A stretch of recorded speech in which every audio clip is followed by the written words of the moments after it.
Buddy. I think we're ready to start. Hello, Mrs. Vamos. Let's please give a very warm welcome to Mrs. Almita Vamos. Thank you. Thank you, Minkwon, and everybody else. I'm glad to be here, even though it's early in the morning. It is very early in the morning. So, before we start, I want to tell everybody a little bit about Mrs. Vamos, and then we'll start with the questions. Mrs. Vamos is a graduate of the Juilliard School, where she studied with Misha Mishakov and Louis Persinger. Mrs. Vamos has won the Presidential Award for Excellence in Teaching 6 times, the ESTA Distinguished Teacher of the Year Award, and has been featured on Sunday Morning CBS. Her recital in New York won praise from the New York Times and Herald Tribune. She won the Concert Artists Guild Award, among many other prizes, has performed in recitals at the 92nd Street Y, Town Hall, and Carnegie Recital Hall. Mrs. Vamos has served on the violin faculty of Western Illinois University, University of Minnesota, the Oberlin Conservatory, and Northwestern University. Mrs. Vamos is currently on the faculty of Chicago College of Performing Arts at Roosevelt University, as well as the Music Institute of Chicago. Mrs. Vamos students have won top prizes in many national competitions, including Klein, Stolberg, Corpus Christi, Kingsville, and international competitions including Tchaikovsky, Carflesch, Menuhin, Cicchetti, Nielsen, Paganini, and Montreal. Her students also play in many orchestras, including the New York Philharmonic, Boston Symphony, Philadelphia Orchestra, San Francisco Symphony, Los Angeles Symphony, National Symphony, Minnesota Orchestra, Hong Kong Philharmonic. So the sheer numbers of the quality and quantity of the students Mrs. Vamos brought up over the years is truly a miracle. So I thought wouldn't it be a great idea to have her join us and share with us some of her secrets on how she develops and nurtures world-class violinists. So welcome, Mrs. Vamos. There she Now, they is. won't be secrets anymore, right? There will not be secrets. We'll be all in public. So I met you in year 1999. So, and then I studied with you for 5 years. You made such a big impact on my violin playing, and you still do. So here comes my first question. As an extremely experienced teacher and mentor to so many accomplished world-class violinists, what are the important character traits a student should have in order to achieve excellence? Are there any consistent qualities that you see in your best students that made them stand out? For instance, the examples are discipline, hardworking, focus, curiosity, musical intuition and physical coordination, or creativity and imagination, open mind and good attitude. Um, of course, all of those things are important, but the word that comes to my mind above everything else is passion for what you're doing, because the violin is a very difficult instrument to master. And if you really want to do it, it takes many, many hours, as you know, of practicing. It's a little lonely. You're in your room alone. But if that's what you really want to do, if you're really passionate, I'll talk about passion a lot. Those are my students that manage to succeed because they never stop. They always have that passion. It doesn't leave them. Now, of course, being focused, having intuition, none of those things get in the way if they're terrific. Physical coordination, but those are things that you can learn. And you can even learn to be more creative. You can learn to have imagination if it's brought out. Um, Having a good attitude. As a musician, you should always have a good attitude. It's a very small world, and I'll talk about that again later, probably. Uh, how you can, your character will always be out there. Uh, the word gets around.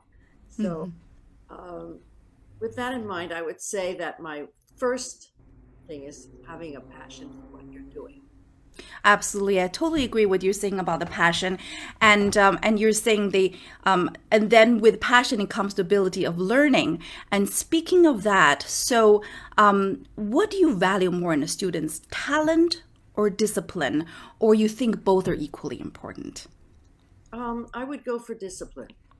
talent is nebulous. You don't know. I tell you a funny story. I had a teacher, very fine teacher, but he was very little patience, and he wasn't. He was from another country. Wasn't adept at the English language, and he once said, "When you came to me talking about me, you had no talent, but I gave you a lot of talent." Which is funny because talent is something inborn. You don't give it to somebody. But what he really meant was he brought it out. He was right. When I came to him, I didn't really know how to play the violin very well. He was one of my first grade teachers. And I always think, well, this person is not showing the music as much, but maybe we can bring it out. Mm-hmm. If they have a passion, they want to, if they have a good attitude, then you're sometimes very surprised at how much a student can develop, not only technically, but musically too.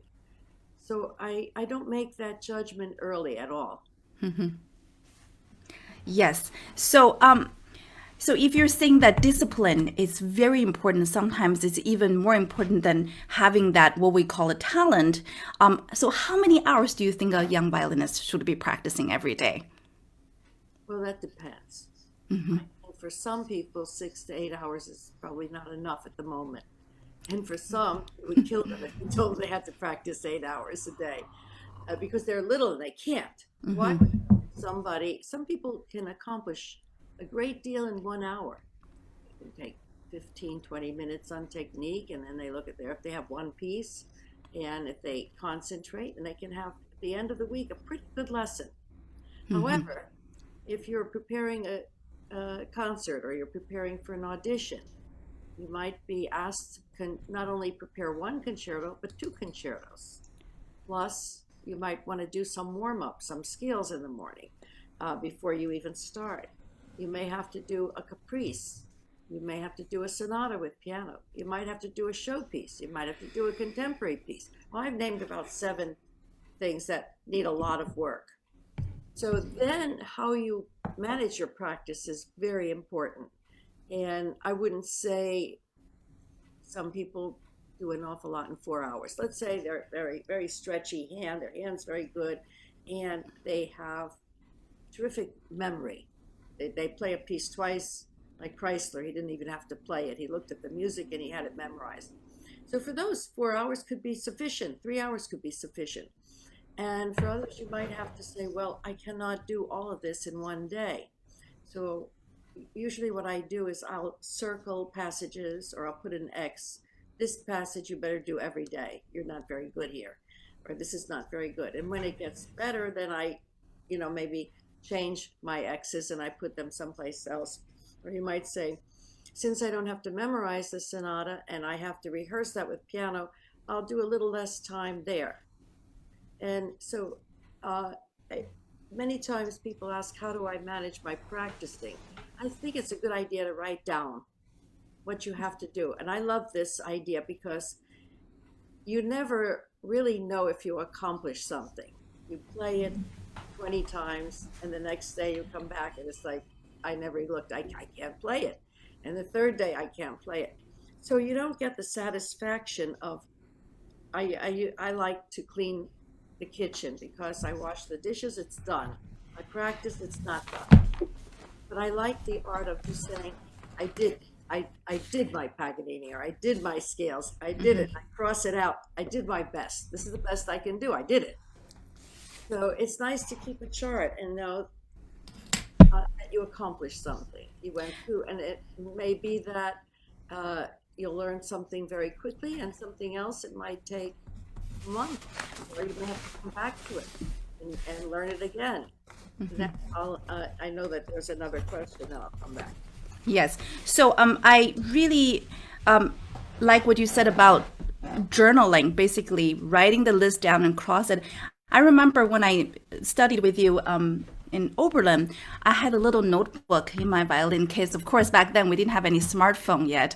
And so the notebook, and I would write out the exercise that I need to be doing and the pieces I'll be practicing that day. And I would literally cross it out, like what you're saying. And I would write exactly how I practiced and how much I did, and also which ones I did. So the ones that I didn't get to do, the next day I can do it.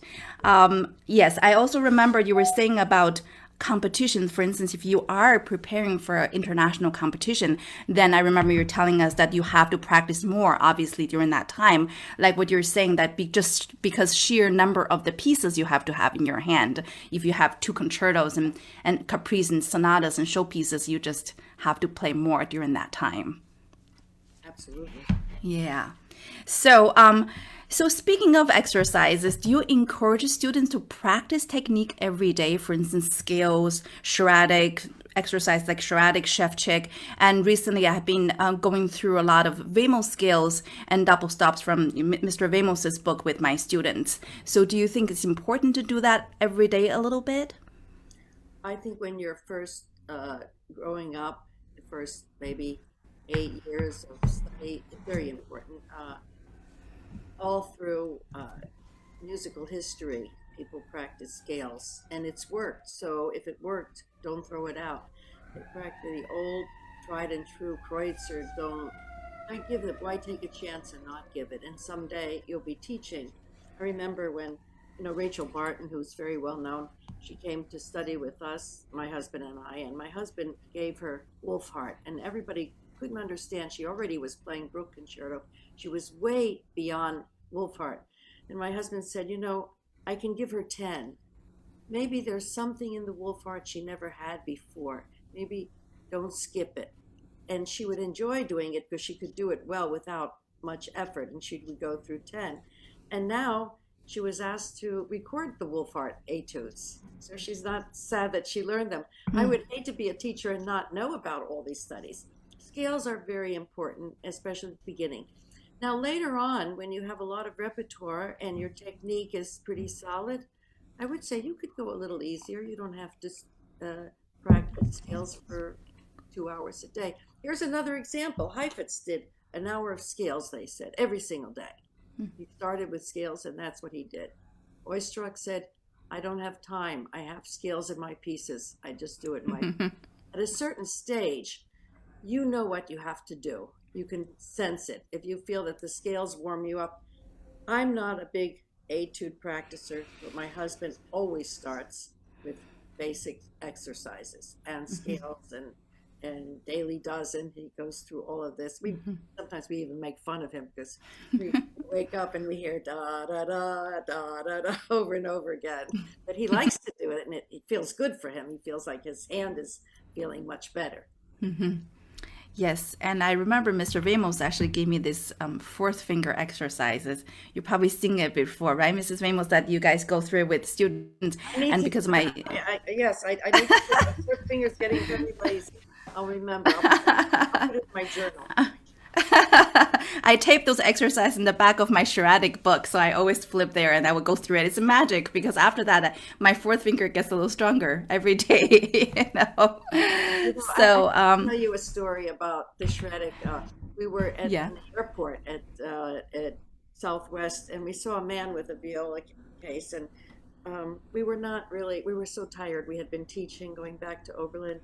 But he stopped my husband. He said, are you so-and-so, Mr. Vamos? He said, yes. And the guy said, well, you changed my life. And when he got into the plane in Southwest, you could sit any place, he said, may I join you? And he said, I want to explain to you. I was at a camp and you were teaching, and I had no technique at all.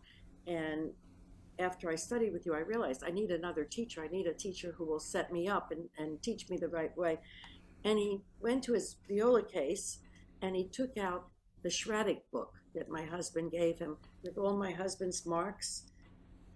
When the man walked in and he said he went to that camp, my husband didn't have a very good feeling about that camp. He said the kids were not interested in music at all. So we were joking before he came in. He said he's probably a dentist who plays the violin now. And so my husband said, and what do you do now? He's one of the one of the lead positions, one of the greatest orchestras in the country. But he had the shredding book and all of Mr. Ramos's marks. He says, wherever I go, I take the music I'm playing and my shredding, and I practice it every day before I start doing my repertoire. Well, it's so funny that you're telling this story because right next to my desk, look at this. Shredding. This is my copy of my Stratic with Mr. Vamos, and so it has all the markings there. Let me tell everybody who doesn't know how shredding works. It's very good because he starts out, it's very clear. He starts out with first position, and you have 2 pages or 2 pages of first position, different finger patterns. And then you have a whole page where you're just doing second position, and then he has 2 pages with first and second. And then you do third position. So you get to know the hand position, you get to know the feeling, and it's always good to come back and do some of those. And he goes up through seventh position. So it's very clear, and you do it and you know you've accomplished it. Absolutely. I think, this is totally another topic that I want to pick your brain at some point, Mrs. Vamos, about intonation and positions. I think that what you do, that the system really, really helps intonation tremendously. Basically, Mrs. Vamos's method about intonation is that you don't just guess, and she actually mark out the invisible map, would you say, that you tell us exactly where to put the position, like where exactly is the third position, fourth position, 5 and 6. So I always group my positions when I'm practicing in the piece. So it helps my intonation tremendously just to know where my hand goes rather than just keep guessing. So I know exactly where my fifth position is and I put it there, it's in tune. Mingguan, you give me too much credit. I didn't invent it. Okay. It was taught to me. I wish I was so good that I invented it. Well, someday we'll, have you share that with us. And so speaking, we're still in the technique area right now. Do you have any advice on approaching extremely challenging technical works such as Paganini caprices, Isai sonatas, and other virtuosic pieces? Many students fear learning and performing these works. Do you have any insights on how to conquer this fear?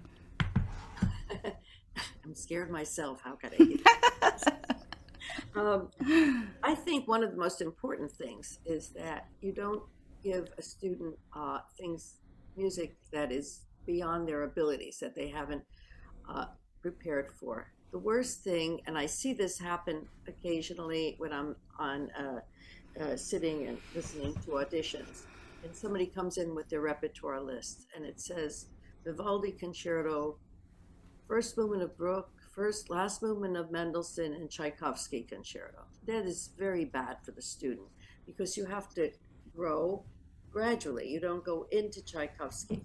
Doesn't mean that Mendelssohn is easier than Tchaikovsky, but there's a certain kind of musical development that works. And you're skipping many steps if you go to the difficult things. And there's another reason psychologically. Why would you want to study the Tchaikovsky and Beethoven concerto and then go back to Vieuxtemps, or Saint-Saëns? Then by that time, you feel like, oh, I'm so far in the repertoire. So going gradually is extremely important, and I will not veer from that. I've had students who say, after they study a few years, I want to do Tchaikovsky, and I'll say no. And if they have to keep asking me, I say, well, you can do Tchaikovsky, but with somebody else, not with me. I won't do it because I would be doing the wrong thing. It's against my religion. I can't teach it when you're not ready. So about Paganini, I have some kids who are students who are 10 years old, 11 years old, and I'll give them a Paganini caprice along with the other etudes. Why? Because they're very stretchy hands. Their hands are stretchier than my hand. I didn't do Paganini quite then. And I feel that they could learn it. So knowing that they're going to have to come back to it 3 or 4 times before it'll be really polished, I will let them jump in and start doing it because there are so many caprices that in order to do them all well by the time they're in college, it doesn't hurt to start young. If the person is technically not equipped, or if their hand's not equipped, for instance, Somebody can come in with a huge hand and play fingered octaves, and they feel like my thirds feel like to me. But for other people, it's way too much to ask them to do maybe a Paganini caprice that is many fingered octaves in it. So I would do it maybe in scales for a few years and easier exercises. But as far as jumping ahead, I have sometimes jumped ahead with a student. There's a competition and a piece that they're asking for that would not be where I would put it ordinarily. And I would say, well, we're going to jump. This is a jump, and you can try it, but we're going to go back and fill in.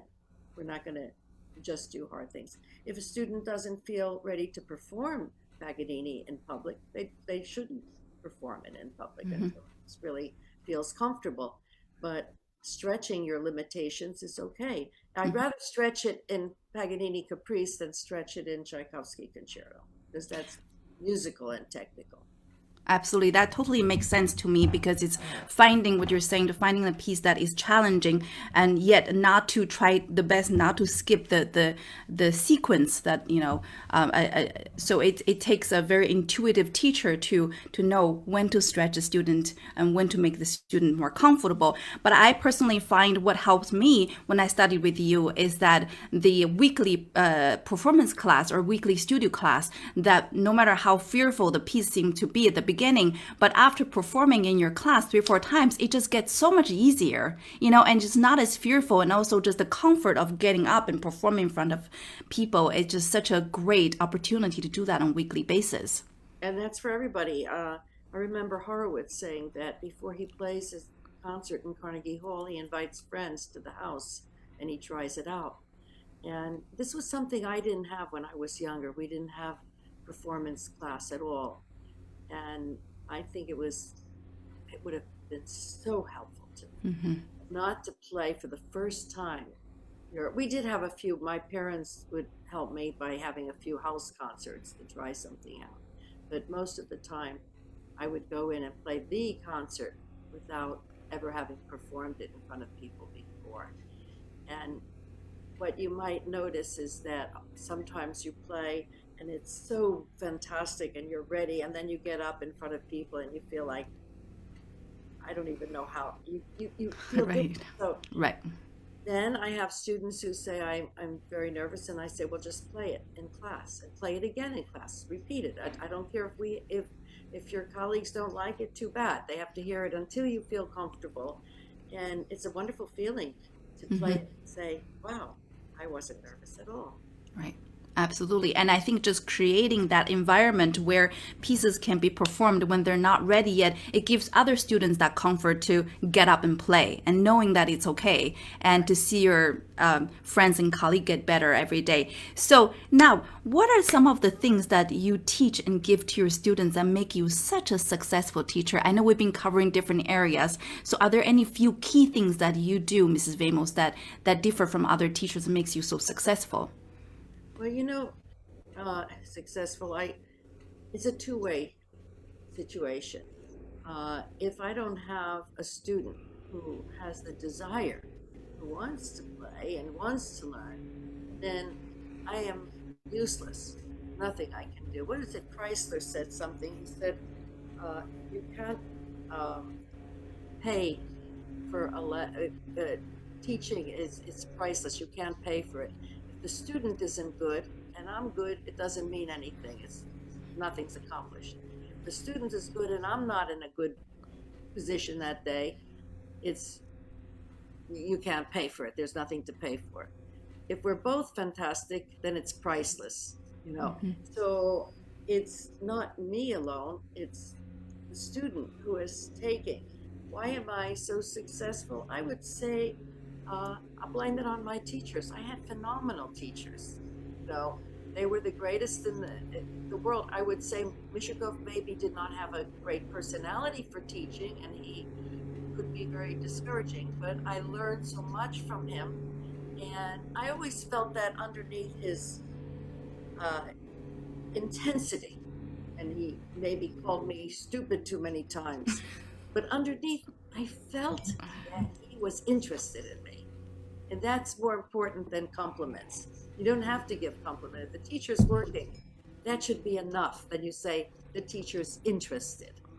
And my other teacher was very different. He was very polite, always very sweet. But I didn't like one teacher more than the other. I feel today very indebted to my teachers because I am passing on what they taught me and what I learned from other teachers, from my students I learned. Many times a student will come in, will do something, and I'll say, wow, I really like that. May I steal that idea? Or let me see what you're doing. And that works for you. I'm going to try it too. You should always be open for criticism.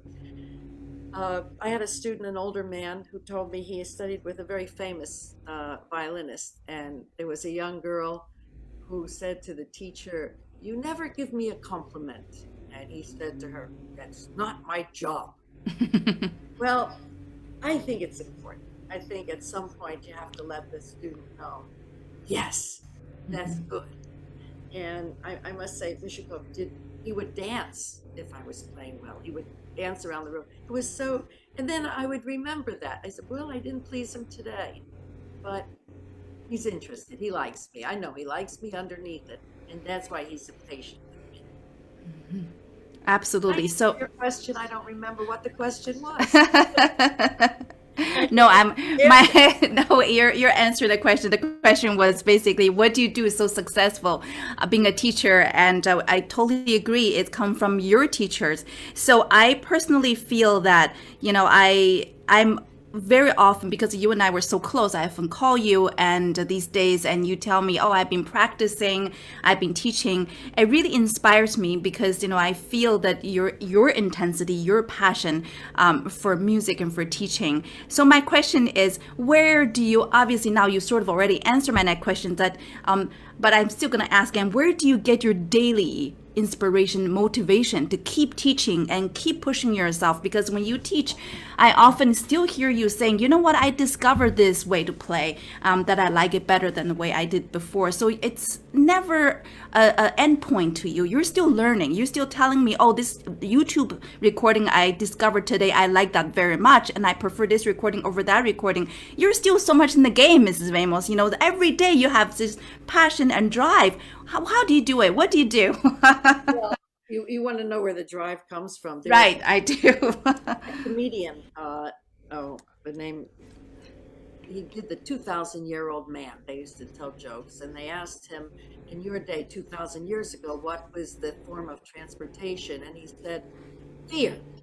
You saw a lion coming, you ran. And I think for a lot of musicians, what is your motivation? Aches, I have a concert on Friday. Your fear, you go practice. I have a little fear sometimes too. And first of all, I like it. It's something I can still do. Fortunately, the body goes when you get older, little by little, but my hands have not gone. I'm pretty happy with the fact that they're still working. So I want to get in every minute I can between my teaching and practice, because I really love practicing now. It feels good.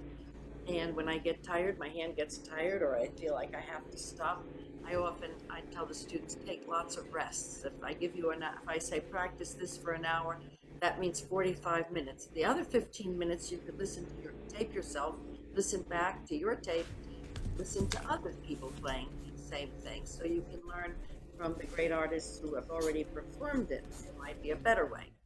So I think, as I said before, if you have a passion, that's your inspiration.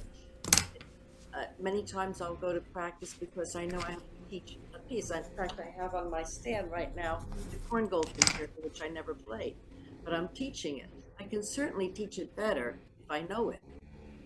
I mean, I can teach it a little if I don't know it. Yeah, I can see if you're out of tune. But I teach very well the pieces that I know better. I have more to say about them. Right. So I try to keep up with my students, and I try to get better. Actually, I feel that I've improved my vibrato. Usually when you get older, it gets slower and slower. I feel like I actually figured out from talking to Nari my daughter-in-law. We were discussing vibrato, and she said something to me, and I tried it. It made sense. So always be open-minded and try. If your teacher says something and you're not sure, try it anyhow. Absolutely. I think curiosity is such a key ingredient to be successful, to do things well, because there it's that you're wondering about, you're curious, you want to get better, you want to learn more. So that it's so important. So you just mentioned, so actually going off my map here a little bit, you're mentioning that, oh, you know, my body sometimes have aches, but my hands are fine. So what I see from your playing over the years, that you're a very fluid player. You know, I don't see tension when you play, and that may be, you know, why that you kept your body so well in terms of playing.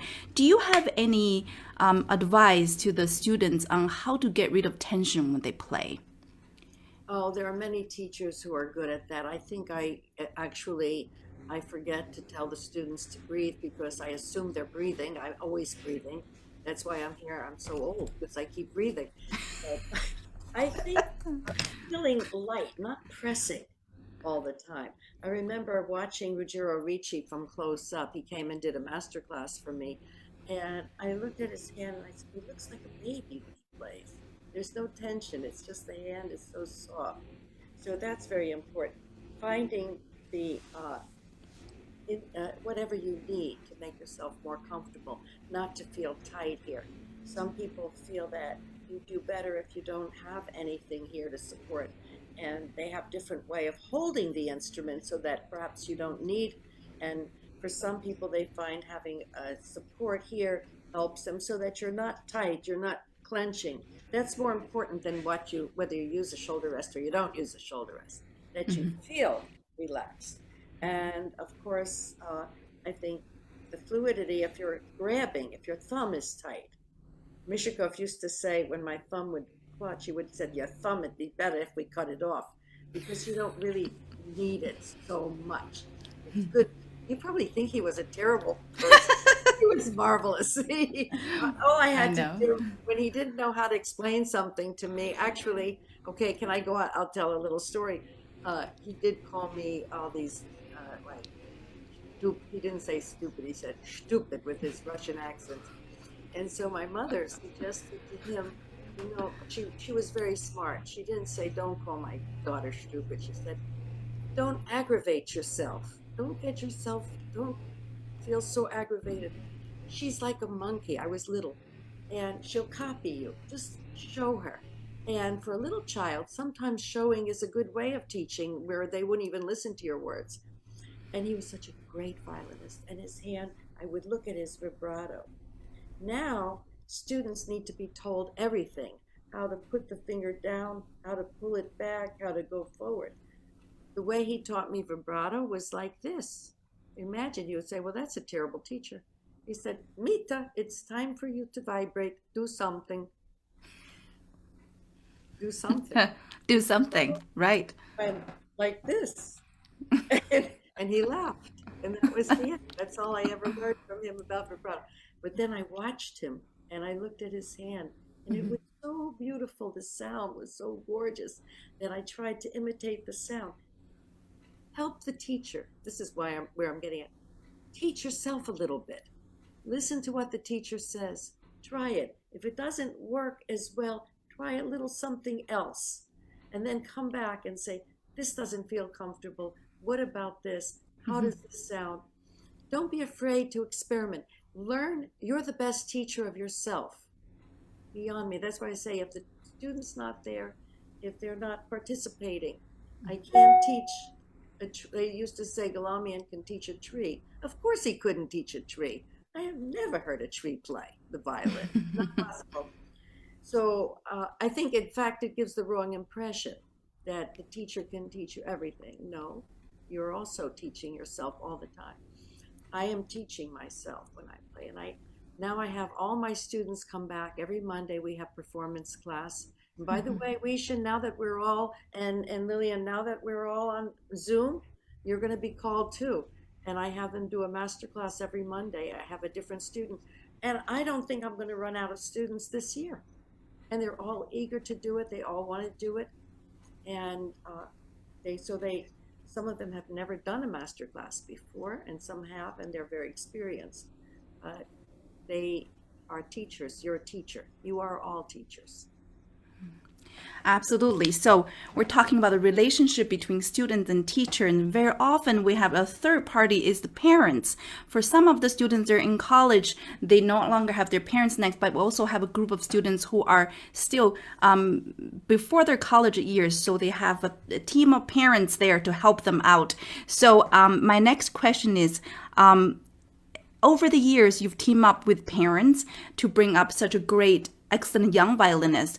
Can you give some advice to the parents? What are some of the things they can do or shouldn't do to support their children's musical talent? It doesn't take a genius to be a parent. It's all very intuitive too. Parents' most important job is to love their child. And this doesn't mean that loving your child, you compliment the child all the time for everything. If he does something bad, you definitely don't say, "Oh, that's wonderful. You jumped in the mud and you ran in the street one car." You don't do that. So parents mostly are intuitive. If they love their child, they guide them. They tell them when they're doing something well. They tell them when they need advice. I think it's important to encourage your child. Remember, it's very difficult for the child to practice. But on the other hand, if we say to somebody everything is good, too much compliments, then the child expects it from the teacher, and they get very disturbed if the teacher doesn't say everything, "You're just wonderful." I think it's very dangerous when the student comes in and they think, "I'm just wonderful. I don't need to learn anything from you," and they get upset if you criticize them. But on the other hand, you don't want to be negative. You don't want to make them feel that they don't. And so all my students know the story about my mom. When I would have a bad lesson with Mishakov, she would feel sorry for me because he was pretty tough. So she didn't jump on the wagon and beat me up. She took me out and got me, I used to love vanilla, I still do, vanilla milkshakes, my favorite. And they were very expensive at the time. They were 25 cents. So we had to share one. She let me have most of it. But for a good lesson, she didn't take me out for a milkshake. She said, "That's your reward. You had a good lesson. You'd be happy." So she used the little reverse psychology. She was a very clever woman, because then I didn't feel terrible. I knew I had to go home. She said, "You'll work harder and you'll have a better lesson next week." And I wasn't punished. So I appreciate when the parents don't jump on the bandwagon. If I'm tough, I don't mind if the parent goes home and say, "Maybe she was a little bit tough on you. Maybe she wasn't in a good mood. Let's go home and practice more. She'll be happier next week." Right. So speaking of young students, I came to you in my older age. I was in my early 20s to mid 20s, but I know you have many, many very young students that they are extremely excellent players. So I was wondering, do you differ your teaching philosophy and approach working with pre-college students versus your college students? Well, for one thing, I tell them different jokes. You know, and what a young kid will think is funny, if I said it to an older kid, they would look at me and say, "I think you're too old to be teaching me now." I don't think so. I think that technique is technique, and I teaching and music is music, and what's musical at 5 is musical later on too. Now, of course, I'm not going to go into the depth. I'm not going to use the kind of terminology maybe, but it's pretty much the same thing. I'm preparing them for the next step. And if an older student comes in and there's a step that they don't know that I can tell them, then I tell it to them again.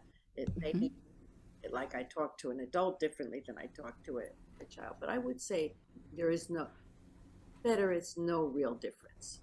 I see. Well, now we are shifting away from, we talk about technique a lot. And now I want to talk a little bit about the musical expression. So what I find over the years is that when I hear your students play, or when I see them play in certain competitions that let's say if I happen to judge, and I usually don't know, obviously, we're your students until I later on find out, which students study with whom. But there's one thing that stands out to me is that they're all extremely expressive, but in their own way. They don't play alike. But what they do, there's something similar about them, is that they all have such a great, fluidity and great expression. They're very musical and very confident. So my question is that how does one teach a student to become more naturally expressive and musically intuitive? How do you encourage young musicians to find their own artistic voice? First of all, I sing a lot when they play.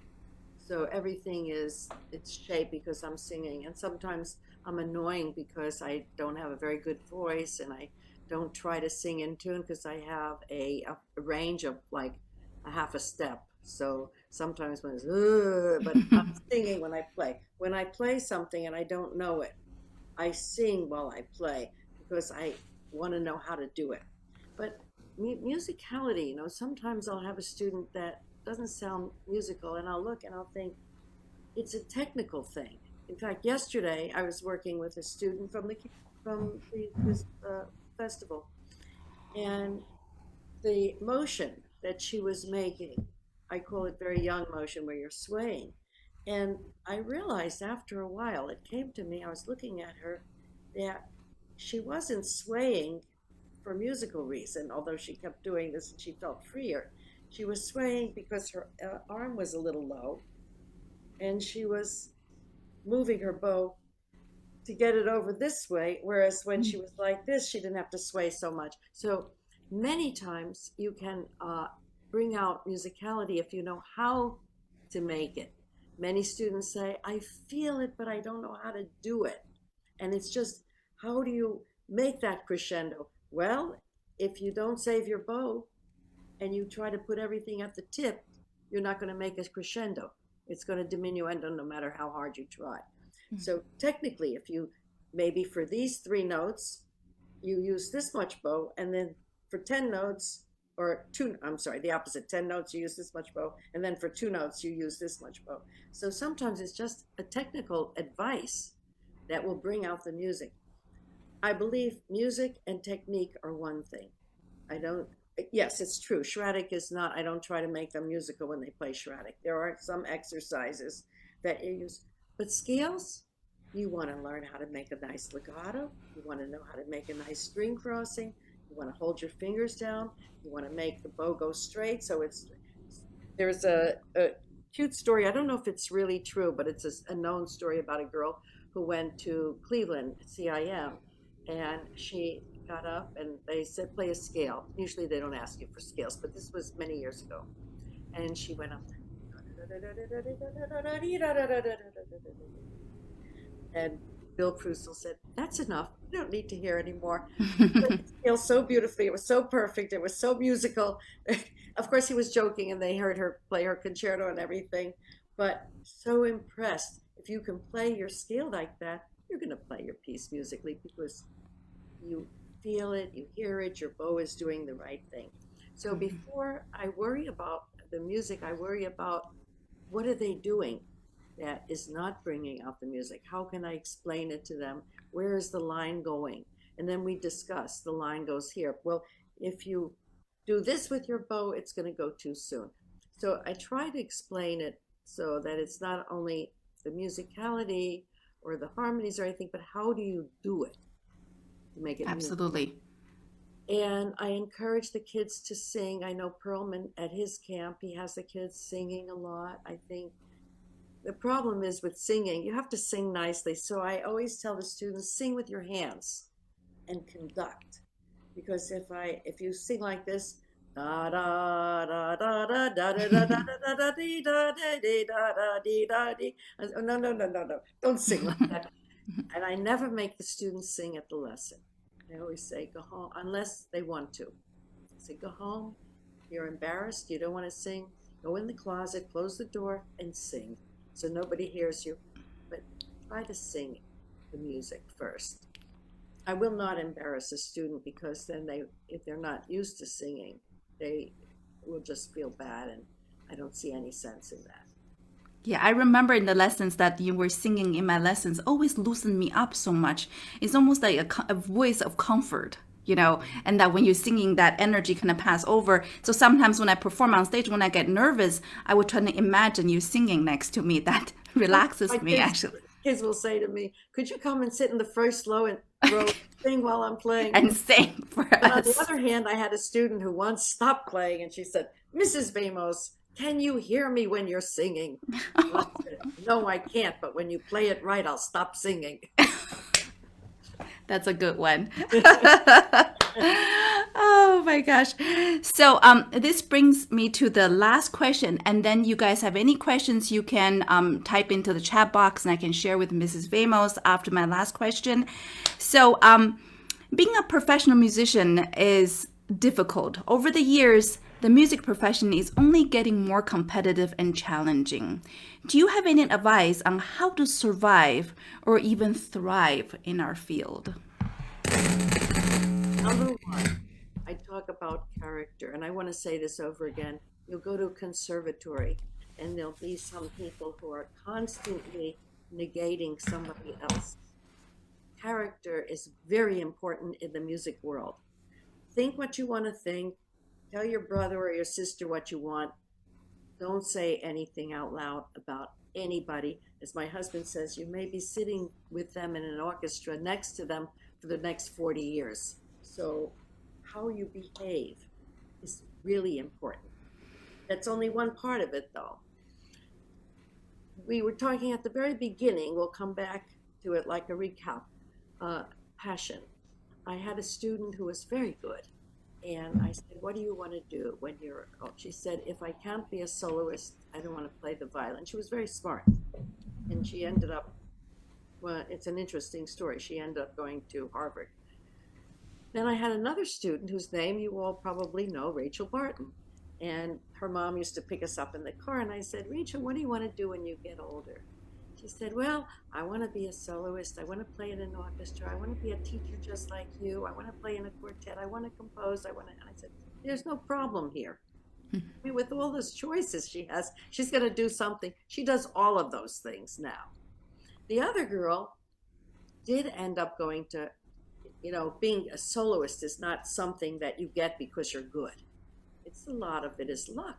There's a lot of luck in this field. Getting the orchestra job. You could be the best, and somebody will find something, one note that they did up bow and you did down bow, and then you don't get the job. It's luck.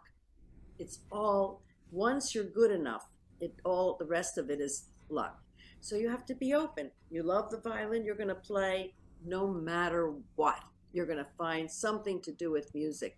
You don't give up. You can keep trying for your dream job. And you have to have a philosophy in life to just succeed and just be a happy person.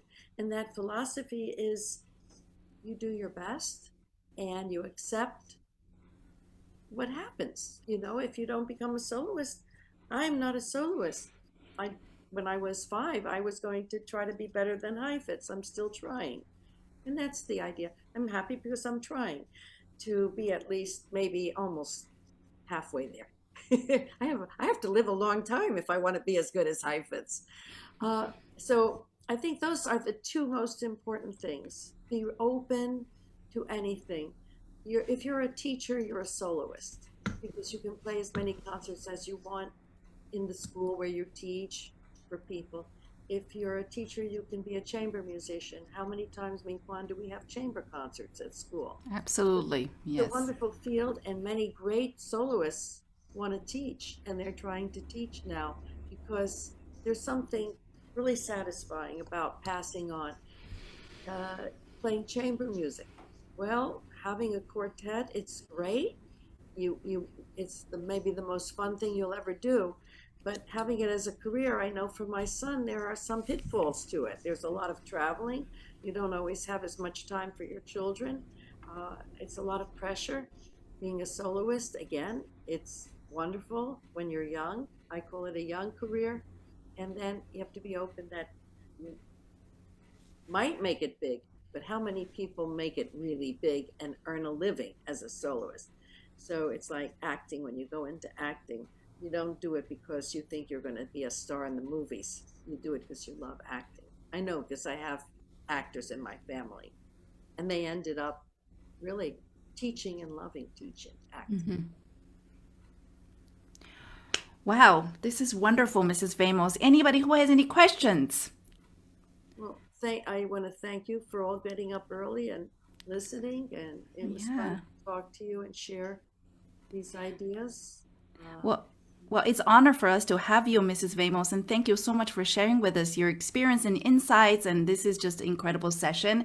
And I hope you all enjoyed it. Thank you for coming. And then there is half of the team, Mrs. Vamos, is actually are from East, so they're ready for bed.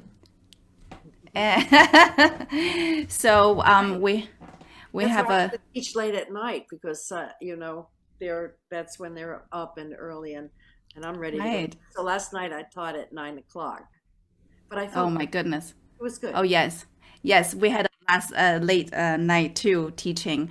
So, but thank you again, Mrs. Vamos, and I will give you a call. I'll call you later. Everybody, thank you, and have a good day and have a good night. Thank you, Ming. All right. Everybody for coming. And yeah, and I wanted to say to Weishan that I'm going to be calling him to do a class. And you? Okay. Yeah. I'm looking forward to it. Great. And your wife too. Even though she wasn't my student, she has so many things she can say to my kids. So great. Okay. Wonderful. All right. Thank you, everybody. Practice now. We're all gonna go practice. Okay. It's the people who in Asia, you have to go practice too. Okay. All right. Okay. Bye-bye. Bye-bye. Thank you. Bye. Bye-bye. Thank you. You're welcome. Bye-bye.